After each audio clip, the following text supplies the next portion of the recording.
ቀደም ተረጂ የነበሩ አርሶ አደሮች ናቸው። እነኛ አርሶ አደሮች እንግዲህ ዛሬ ላይ ስናይ በተለይ በዚህ በብርቱካን ምርት ውስጥ ያሉ አርሶ አደሮች ከፍተኛ ገቢ አመታዊ ገቢ የሚያስመዘግቡና አሁንም ዘርፉን በሌሎች ተጨማሪ ዘርፎች ላይ ራሳቸውን ተጨማሪ ስራ እየሰሩ ያሉበት ጥሩ ገቢ ያገኙበት ተሽከርካሪ የገዙ በተለይ እነኚህ ትልቅ የኮንስትራክሽን መኪኖችን ገዝተው ወደ ኮንስትራክሽን ዘርፉም ውስጥ የገቡበት ሁኔታ እንዳለ ነው ያያየን ያለነውና ራሳቸውን ችለው በመስኖ እያለሙ ለሌሎችም የተረፉ በአመት እስከ 5 ሚሊዮን ገቢ የሚያገኝ አርሶ አደርም ጭምር ያፈራንበት ነው ማለት ነው።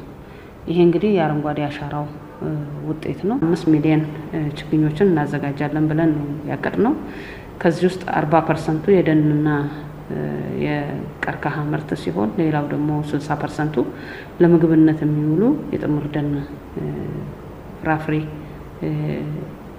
ችግኞች ናቸው የሚሆኑት ማለት ነው።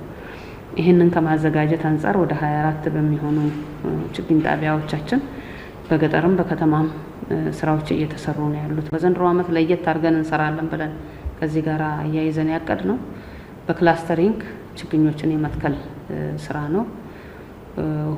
በክላስተር ችግኞችን ከመትከል አንፃር ወደ 75 ሄክታር በዘንድሮ አመት እንሰራለን ብለን አቀደናል። 50 ሄክታር የብርቱካን ዘርን የያዘ በምህራቡ የከተማችን ክፍል የሚተከል ሲሆን የፓፓያ ደግሞ 25 ሄክታር ላይ በምስራቁ የመስተዳድራችን ክፍል ላይ በተለይም በቢዩ አዋሌ ክላስተር የሚተከል ይሆናል ማለት ነው።